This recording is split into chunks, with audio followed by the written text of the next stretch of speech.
புதிய தலைமுறை நேயர்களுக்கு வணக்கம்.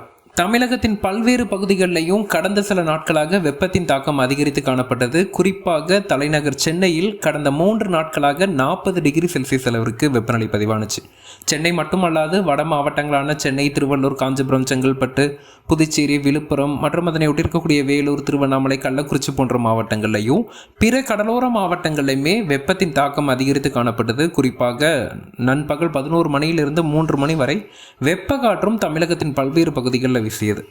இந்த சூழல்ல இன்று காலை முதல் சென்னை மற்றும் புறநகர பகுதிகளில் வானம் மேகமூட்டத்துடன் காணப்படுது. ஒரு இதமான வானிலையும் ஒரு குளிர்ந்த காற்றும் பல பகுதிகளில் மணல் காற்றும் வீசியதை பார்க்க முடிஞ்சிச்சு.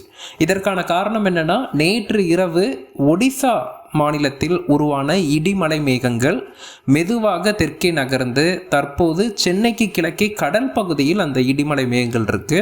அதன் காரணமாக கடல் பகுதியில் பதிவான மழையின் காரணமாக நமக்கு நிலப்பகுதியில் சற்று குளிர்ந்த வானிலைங்கிறது நிலவிருக்கு.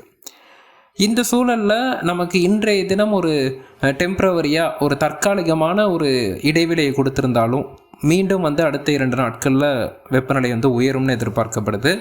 அதே சமயத்தில் மீண்டும் தமிழகத்தில் வெப்பச்சலன மழை தீவிரமடைய இருக்கு. குறிப்பாக தமிழகத்தின் உள் மாவட்டங்களில் கிட்டத்தட்ட 22 மாவட்டங்களில் அடுத்த 3 நாட்கள், நாளை முதல் 3 நாட்கள், அதாவது மே 24, 25, 26 ஆகிய நாட்களில் வளிமண்டலத்தில் ஏற்பட்டிருக்கக்கூடிய காற்றின் வேக மாறுபாடு காரணமாக பரவலாக மாலை இரவு நேரங்களில் இடி மின்னலுடன் கூடிய கனமழைக்கான வாய்ப்புகள் ஏற்பட்டிருக்கு.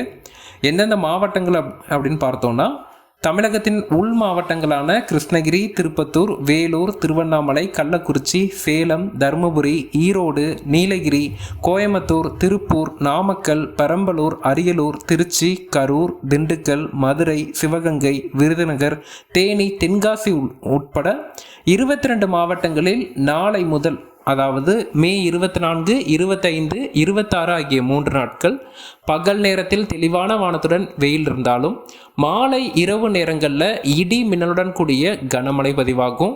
மழைக்கு முன்னதாக தரைக்காற்று சற்று பலமாக வீசும். தரைக்காற்றின் வேகம் 30 முதல் 40 கிலோமீட்டர் வரைக்கும் செல்வதற்கான வாய்ப்புகள் இருக்கு. அதே போல மழையின் போது வலுவான இடி மின்னல் இருக்கும். சற்று இடி மின்னலின் போது விவசாயிகளும் பொதுமக்களும் சற்று எச்சரிக்கையாக இருக்கணும். மரத்திற்கு அடியில் நிற்பது போன்றவற்றை தவிர்ப்பது நல்லது. அது மட்டும் இல்லாது இது கோடை வெப்பச்சலன மழை என்பதனால மாவட்டம் முழுவதும் பரவலாக பெய்யாது. ஆனால் ஒதுக்கி பதிவானாலும் இன்று மழை பதிவாகாத இடத்துல நாளைய தினம் பதிவாகும். அதுபோன்று 3 நாட்களுக்கு இந்த குறிப்பிட்ட 22 மாவட்டங்கள்லையும் மழைக்கான வாய்ப்புகள் இருக்குது. மாலை இரவு நேரங்களில் கடலோர மாவட்டங்களை பொறுத்தளவிற்கு நள்ளிரவு அதிகாலை நேரத்தில் மழை வாய்ப்பு இருக்குது. குறிப்பாக காவிரி டெல்டா மாவட்டங்கள், கடலூர், மயிலாடுதுறை, காரைக்கால், நாகப்பட்டினம், திருவாரூர், தஞ்சாவூர் உள்ளிட்ட மாவட்டங்கள்லையும், வட கடலோர மாவட்டங்கள்லையும் ஒரு சில இடங்களில் அடுத்த நாளை முதல் 3 நாட்கள் நள்ளிரவு அதிகாலை நேரத்தில் இடிமின்னலுடன் கூடிய மழைப்பொழிவு எதிர்பார்க்கலாம்.